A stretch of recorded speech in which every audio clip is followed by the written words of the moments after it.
You're watching a Highwire Media podcast. Welcome to the True Crime Never Sleeps show. As always, I'm your host, Louis Elise. And this week on Fatal Fandom, we dive into the murder of Selena Perez. Let me know your thoughts on this case in the comments section below. And with that, let's dive right in. The morning of March 31st, 1995 seemed ordinary in Corpus Christi, Texas.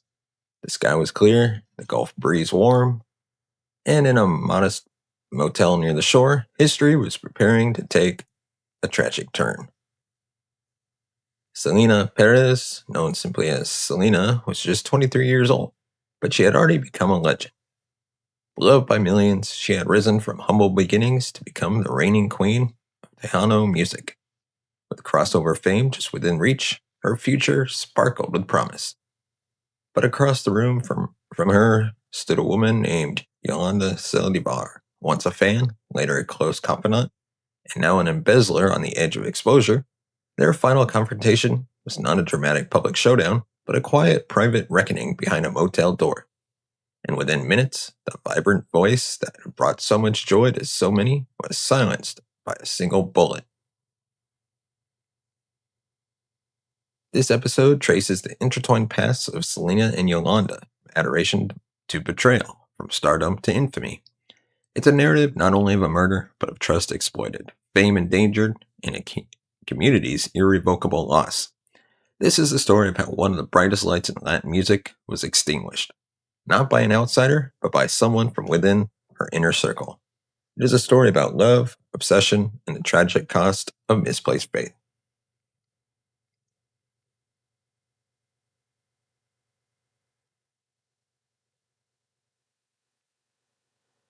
Born in Lake Jackson, Texas on April 16, 1971, Selena Perez was the youngest child of Abraham and Marcela Quintanilla. Apologies for butchering the name. Music was woven into the fabric of her childhood. Her father, Abraham, was a former musician who recognized early on that his daughter possessed a remarkable gift. He formed a family band. Selena, the lead singer, alongside her brother A.B. on bass and sister Suzette on drums. What began as weekend performances at weddings and restaurants soon evolved into a full-time career. Despite being told she would never make it in the male-dominated Tejano genre, Selena forged ahead. Her energy on stage, crystal clear voice, and effortless charisma won over audiences. She wasn't just a singer, she was a performer, a style icon, and a cultural ambassador. Her albums solidified her place in music history. Selena's appeal extended beyond her sound. She connected with fans because she was real, bilingual, and bicultural.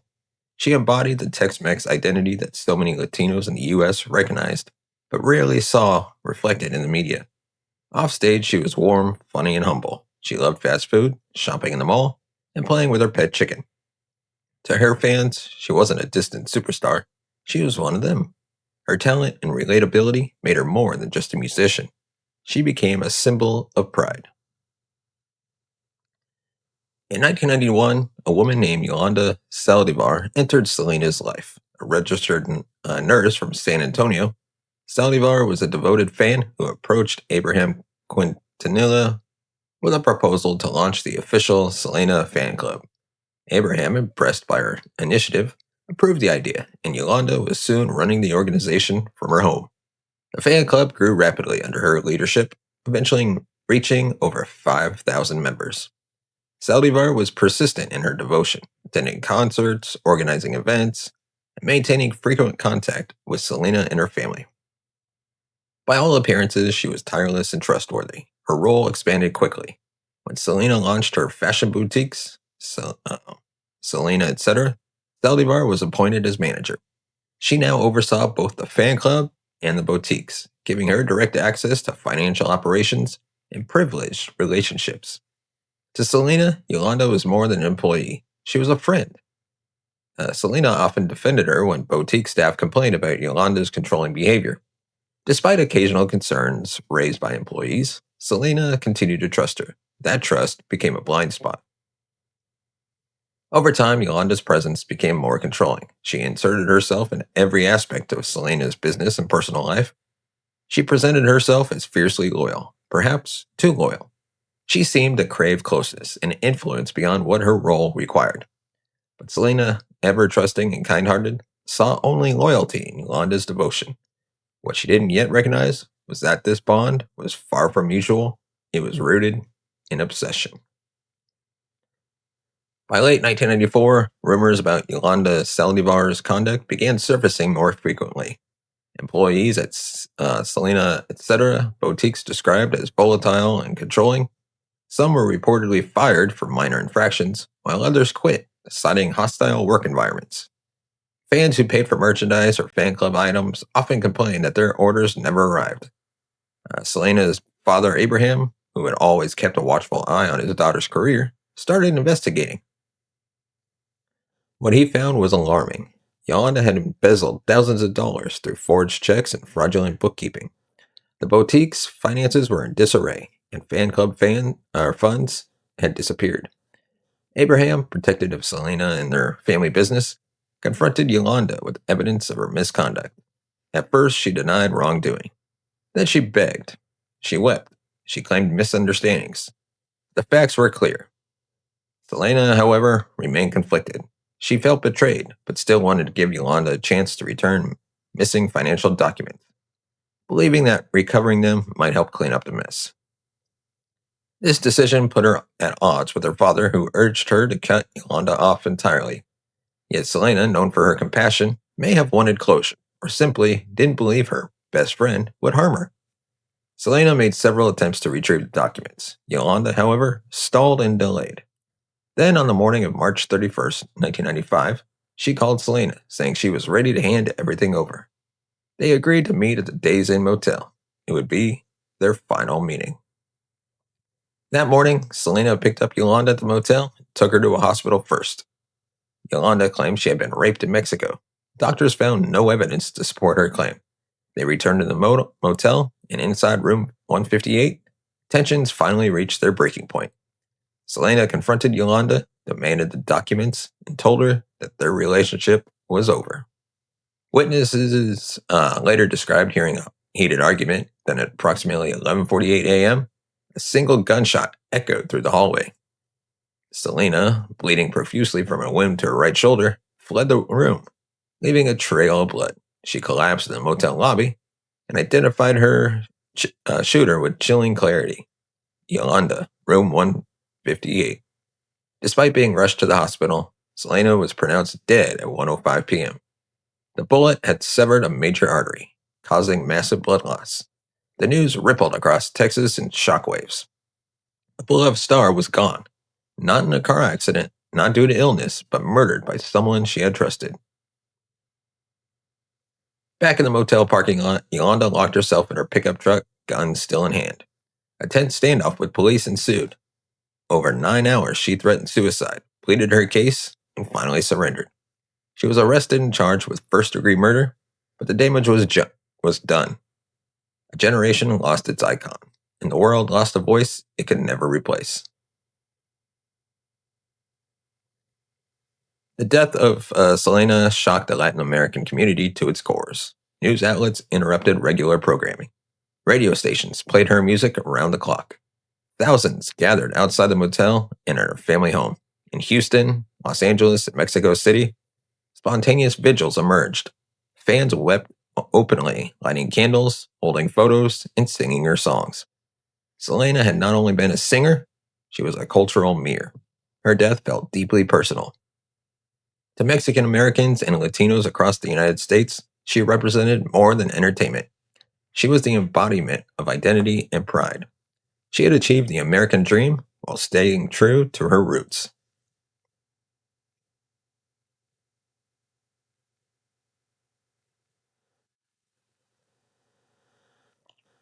Governor George W. Bush declared April 16th, Selena's birthday, as Selena's Day in Texas. Her funeral drew tens of thousands. Some mourners drove across state lines just to say goodbye. Over 60,000 people paid their respects at a public viewing of her casket at the Bayfront Auditorium. Reporters described the atmosphere as a mix of grief and disbelief. Similar to the mourning seen after the deaths of John Lennon or Princess Diana. In death, Selena became a symbol. Her youth, talent, and tragic end turned her into an icon forever. Frozen in time at 23, radiant and full of promise. But for her family and fans, the pain was immediate and raw. A light had gone out, and it had not dimmed naturally. It had been extinguished by someone who once claimed to love her most. Yolanda Saldívar's trial began on October 9th, 1995 in Houston after a change of venue due to overwhelming publicity in Corpus Christi. Prosecutors presented a clear motive: fear of exposure and loss of status. Saldívar, cornered by embezzlement charges and about to be cut off by Selena, chose to end the relationship violently. The defense claimed the shooting was accidental.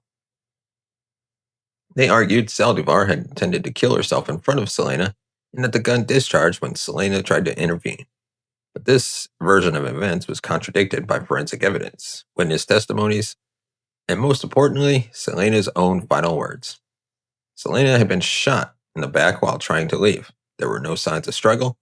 Furthermore, Yolanda had not called 911 or attempted to help. She had let Selena bleed out, locked herself in a truck, and prolonged the crisis for hours. Prosecution called this behavior evidence of guilt, not remorse. After 2 weeks of testimony, the jury deliberated for less than 3 hours. On October 23rd, Saldívar was found guilty of first-degree murder. She was sentenced to life in prison with the possibility of parole after 30 years, the maximum penalty under Texas law. She remains incarcerated to this day. For many, the trial offered some measure of justice, but no sentence could undo the loss. Selena's family expressed relief, but their grief remained. The legal process had ended, but the emotional wounds would never fully heal.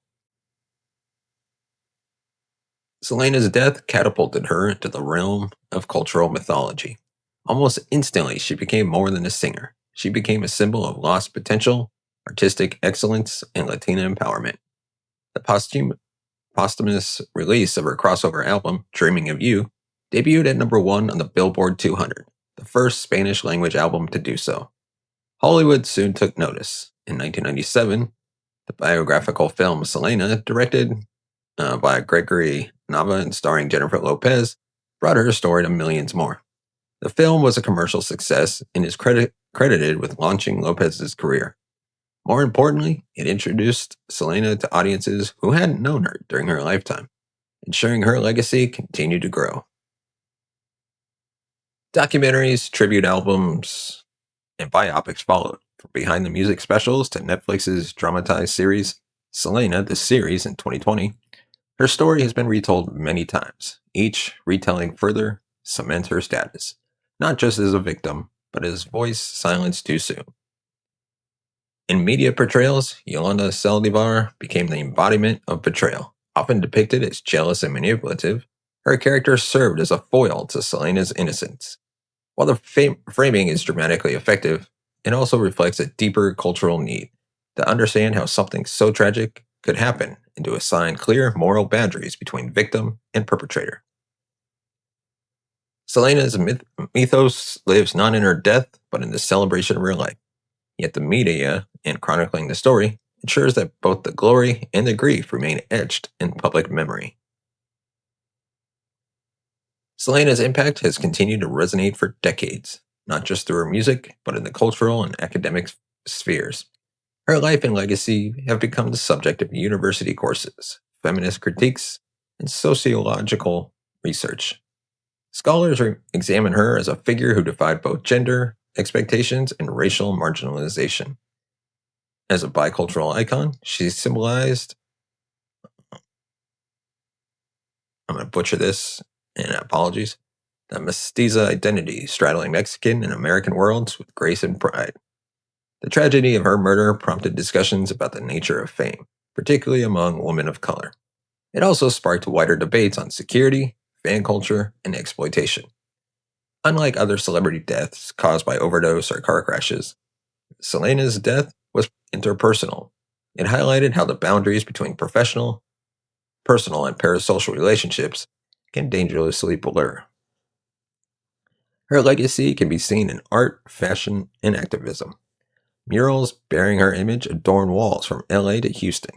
Her signature look, bold red lipstick, rhinestone, and high-waisted pants have been adopted by designers and fans alike. In 2016, MAC Cosmetics released a Selena-themed makeup line that sold out instantly. More than just an entertainer, Selena has become a figure of empowerment. Young Latinas, especially, continue to look up to her as a role model. Her story is taught as both an inspiration and a warning. Though she was silenced, her message of pride, resilience, and self-expression still speaks loudly. The world may have lost Selena, but her spirit never left. Selena's family has worked tirelessly to preserve her memory. The Selena Museum, established in Corpus Christi, holds costumes, awards, and personal items from her life. Her estate continues to release remastered albums and merchandise. Her father, Abraham, has published memoirs, while her sister and husband have contributed to public remembrance through interviews and advocacy. The story has also shaped how future artists and fans approach fame and intimacy. Musicians from Beyoncé to Cardi B have cited Selena as an influence. Her legacy opened doors for Latin music in the US, paving the way for artists like J-Lo and Bad Bunny. Without Selena, the mainstreaming of Latin pop might have arrived much later, if at all. Despite their efforts, the family has also faced criticism. Some argue that the commercialization of Selena's legacy has occasionally crossed into exploitation. Yet the intention has always been to honor her, to ensure she is not reduced solely to a tragic headline. On the other side of the legacy looms Yolanda Saldívar. As her parole eligibility in 2025 approached, petitions and protests against her release grew. And, the public memory remains sharp. For millions, forgiveness may be possible, but forgetting is not. Selena's life, cut short by betrayal, continues to echo because it never truly ended. Her music still sung, her image still celebrated, her story still shared. In many ways, she remains alive in voices, in hearts, and in history. Selena's final words, Yolanda, room 158, have haunted history for 3 decades. But beyond that chilling detail lies a far greater legacy. The story of a young woman who reached unimaginable heights and lifted an entire community with her. Selena's life was filled with purpose, love, and authenticity. Her death, though senseless, did not erase that. Every anniversary of her passing brings renewed tributes and reflections. Her voice, captured in songs, continue to bring joy. Her presence, once confined to Texas stages, now fills international arenas, digital playlists, and cultural consciousness. The bullet that ended Selena's life cannot silence her voice. Yolanda Saldívar may have taken her physically, but in spirit, Selena lives. In laughter and dance and dreamers chasing impossible dreams, her essence endures. So we remember not the act of violence, but the life that radiated love. Selena Pérez, daughter, sister, icon, queen. And finally, we'd like to thank our sponsor for this episode, and that is NordVPN. This episode is brought to you by NordVPN, the best way to stay safe and private online. Look, we all spend way too much time on the internet, whether it's researching for true crime cases, streaming shows, or just mindlessly scrolling late at night. But here's the thing. Without protection, your data, your location, and even your identity are basically out in the open. And that's where NordVPN comes in. With just one click, NordVPN hides your IP address, encrypts your connection, keeps hackers, snoops, and advertisers out of your business. You can even connect to servers in over 60 countries, which means you can access shows, documentaries, and content that aren't available in your region. Personally, I use NordVPN whenever I travel or log onto public Wi-Fi, because let's be real, airport Wi-Fi is basically an open door for anyone with bad intentions. And right now, NordVPN has an exclusive deal for our listeners and viewers of this show. Use the link in the description today and get 77% off and 3 free months. and you get a 30-day money-back guarantee. So stay safe, stay private, and stream without limits. Thank you to NordVPN for sponsoring this episode. And with that, let me know your thoughts on this case in the comments section below. Give us a thumbs up if you like our videos. Hit that subscribe button down below. Hit the bell notification button to be notified of future videos. And if you want to support the channel, you can buy us a coffee at buymeacoffee.com/TCNS. As always, thank you so much for watching and listening. We'll see you next time.